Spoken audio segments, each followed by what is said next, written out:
Elden Ring, FromSoftware's newest Soulsborne game, immediately captivated its audience after its release, and though it excels over its predecessors in many areas, its bosses never quite reached the bar that Sekiro set. Elden Ring is a far larger open-world game that balances its RPG character customization system with diverse action mechanics. Sekiro, on the other hand, is a relatively linear but far more fast-paced, fluid, action-oriented game with minimal character customization compared to previous Soulsborne titles.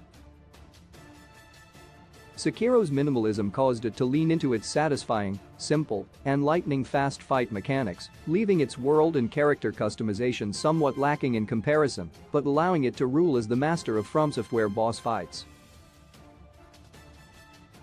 Each boss fits into Sekiro's timing-centric combat gameplay differently, forcing players to adapt their playstyle rather than drastically change their build.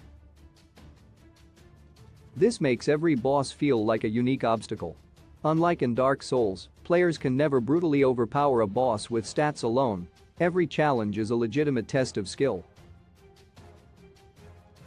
Despite its many strengths, Elden Ring's boss fights fall short of Sekiro's, largely because it discards Sekiro's agile mechanics in favor of comparatively sluggish Dark Souls-style gameplay. Once again, blocks and dodges take precedence over parries, and though this allows for a much more diverse character customization system, heavy weapons and magic have no place in Sekiro. It makes fights far less satisfying.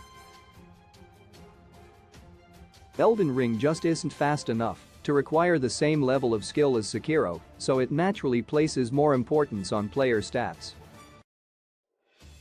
Of course, players can choose not to bully their way through Elden Ring's many bosses, but the option serves as a reminder that the game's vast class-building system sacrifices the quality of its gameplay. Elden Ring's class diversity sacrifices its gameplay. This is not to say Elden Ring is entirely stat-based, and ambitious players have beaten tough bosses with intentionally low-level, ill-equipped characters. The process of memorizing boss attack patterns and attacking during openings is similar in theory, but Sekiro's bosses require constant aggression paired with honed reflexes, and its posture system and emphasis on parrying make every boss battle into a distinct rhythmic exchange. Raising attack power in Sekiro does make a difference, but bosses scale well enough with every playthrough that it never feels easier. Bosses also do enough damage that true greatness in Sekiro means the player won't get hit at all. Clearing Elden Ring's harder bosses without taking damage usually requires a more cautious approach or the use of ranged attacks, and its slower pace means more time to think and react during combat.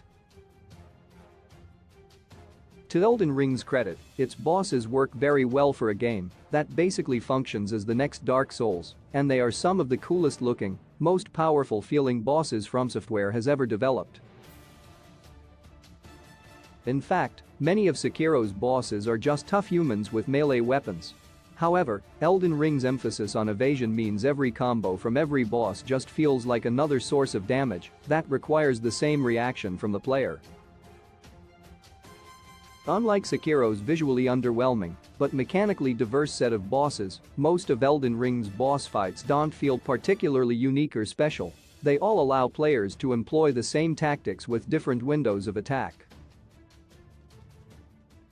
Elden Ring's removal of reflections of strength hinders its boss system even more, while Sekiro allows players to repeat boss battles whenever they like. Elden Ring, despite its massive size, requires players to start the game anew to access their favorite encounters. Hopefully, FromSoftware's next game will strike a better balance between diverse combat mechanics and well-designed, satisfying boss fights, but until then, Sekiro still serves as the apogee of FromSoftware boss battles.